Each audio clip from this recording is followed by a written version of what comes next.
Welcome to another edition of the Hoop Scoop. I'm Jarret Johnson, and boy, do I have good news yet again for Red Raider fans out there, as news broke Wednesday afternoon that Joel Ntambwe, 6'9" forward who transferred in last year, had to sit, and then it looked like he wasn't actually going to play at all. He had been gone, but news broke he's back on campus.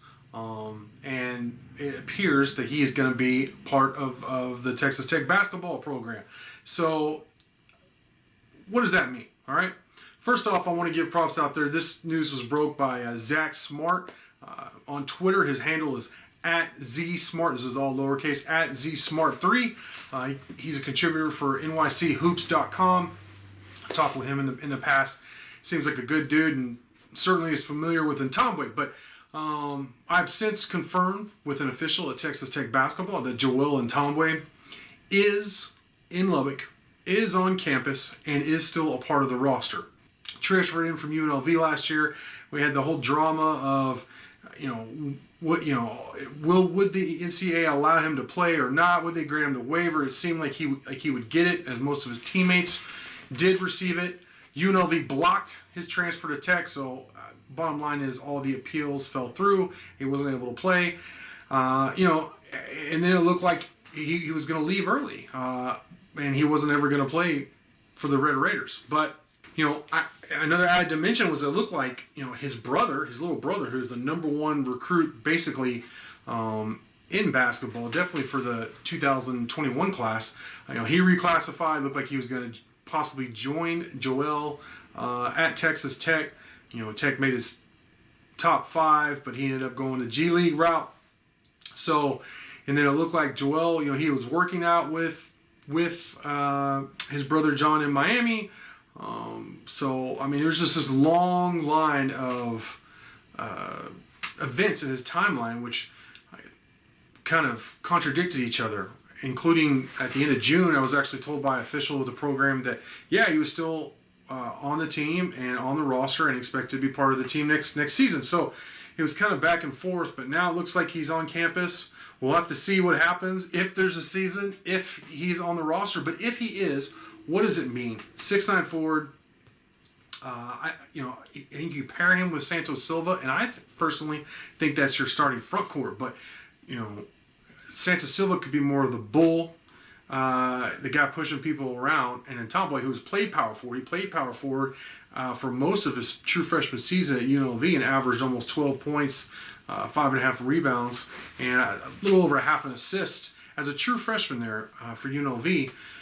So I think he can play up front, especially the way Tech needs him to, and what he brings offensively as a skill player will be great for the motion offense. I mean, he's a perimeter player. Don't get me wrong, he can score in the paint, but he can be a kind of guy who can create his own shot. I think he can score depending on what they need. They may not need this, but he can put up 15 points and 7 or 8 rebounds for you tonight if you need that, and then not be a liability on defense. I think he could be, I don't think he's going to be like a dominant player defensively, but I think he could be a dependable, straight up heads up player in this defense.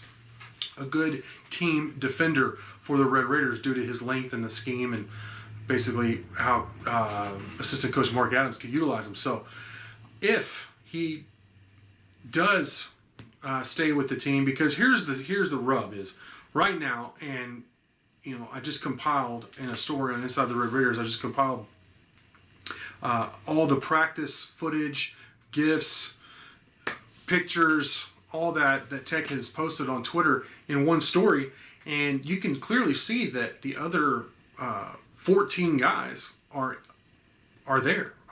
here in Lubbock practicing. So, I mean, you get 13 scholarships. That's what you get. Now, maybe Benson goes back to being a walk-on after earning a scholarship last year. He was previously a walk-on. So that would put you to 14. Now what do you do? I mean, even the traditional transfers, Jamarius Burton and Mac McClung, I mean, they're in the footage, they're in the pics since they started practice on July 21st. So something's got to give there. They got to figure something out with the math. And so far, I haven't heard what that is. So maybe one of those other guys becomes a walk-on as well. But, I mean, you're talking about some really good players. The other I mean, other than Avery Benson, who is a pretty good player. I mean, look what he did against #1 Louisville last year. It was a couple of the top plays of the season. He's a valuable player, but the other guys come with like a pedigree. I mean, they're big time. At the worst, high three-star, but almost all of them are like 4-star type guys that were highly coveted transfers or close to being top 100 recruits. So it's hard for me to imagine any of the other guys walking on. So it's going to be interesting to see how it shakes out, what the fallout is. If Ntambwe, he's still in the roster right now, but is he going to be a part of the team this season, and just what happens with that? But we'll be all over it. We'll keep following it, and we'll keep you up to date with the latest on Texas Tech Red Raider basketball. But with that, I want to thank you for watching, and until next time.